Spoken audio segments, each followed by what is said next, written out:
Hello everybody. A couple of days ago I finally found Moon. I went to try and play the Solar Moon build, which is easily the strongest build right now. But there are hardly any resources on the net on how to do it properly, so for the most part I had to learn it myself. Since then I climbed from 14 to 16 in just a couple of days. I grinded 4,000 trophies yesterday with a pretty decent win rate, as you can see. My rate with Solar Moon is actually even higher than this, as I did raise the number.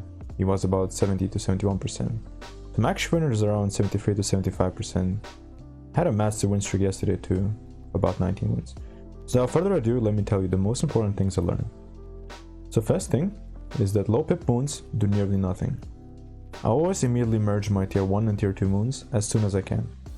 Tier 3 moons I won't merge in the first couple waves if there is a tier 3 or higher solar next to them.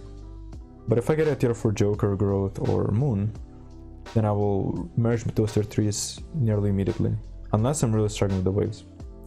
Also, don't upgrade your moon at all until you get a tier 4 or higher, and with some surrounding solars too. The upgrades won't do much until then, it's only 1% more extra attack speed per pip dot. So yeah, tier 4 moon is the first moon is actually somewhat useful. Tier 5 moon will win you many games, tier 6 moon will win you most games, and tier 7 moon is basically assigned to go AFK because let's be real, no one is beating that unless you're in a crazy mirror match. Another thing about moons is that whether you have 3, 5 or 7, it doesn't matter. So don't have a bunch of tier 1 and tier 2 moons just to get 7 active ones. The effect is exactly the same as with 3 moons. So just merge those away.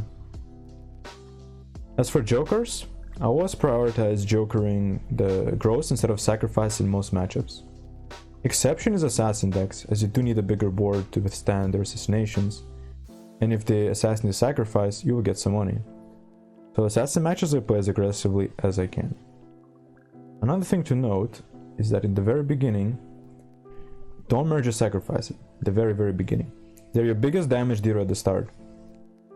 However, if you have a 1 pip growth on board, that is assigned to merge sacrifices for some money and then spam the board to get jokers and use on that growth. And one of the most important things to grasp when playing this build is timing. It's very easy to break the board with this build, so once you get a board strong enough to beat the current wave, wait until the end of it before spawning new dices, or sometimes even after you kill the boss.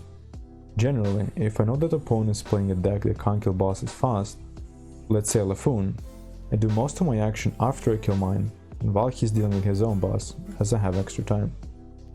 Once you get a board you're happy with, they can clear the wave, just wait until the end of it. You might feel anxious that you have lots of SP you're not using as the game goes on. Sometimes you can even reach 20,000 or more. That's perfectly normal. Not doing anything and just waiting is often the best play. Which is especially true in mirror matches. If you have a stronger board after a couple waves, just wait until your opponent catches up. Often as the game goes on, they're forced to do some risky and inefficient plays to catch up, which can break their board completely and allow you to win the game. The worst thing you can do is try to get a bigger advantage when you already have a huge one. Patience is key for consistency. You might ask, but Neo, how strong do you need to be in the beginning to enter the waiting mode? Well, from my experience, you want to have at least 4 solar pips on the board to survive the first wave. Just survive, you won't be able to clear it with that. Bare minimum. You might need even more if you don't have a lot of crit or low class solar. My solar is class 8, so I already upgraded it once, as you can see. Second wave, you'll need significantly more souls, more than 10 probably. That is probably the last wave, which you can survive without having any moons. From wave 3 onwards, you really need tier 4 or higher moons to proceed, so make sure to get those. Couple more tips. If your board is not that great, Knight is often your friend, as he replaces your crap with moons and grows. If you need to improve, brick your solars to make sure you don't one-shot the boss, the Knight, and let him switch your board. If the first boss is Leon, try to have as little dice on the board as is realistic to make sure you don't lose too much value to him, and then spam the board heavily immediately afterwards.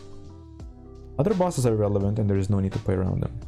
Also, don't be afraid of not killing the first boss, developing the board is more important. And that's pretty much it, guys. I uploaded a bunch of videos with some more interesting matchups if you want to see actual gameplay, where I give pretty detailed explanations as to what and why I am doing, so make sure to check out those. Thanks for watching, guys, and I hope you found this video useful. Cheers!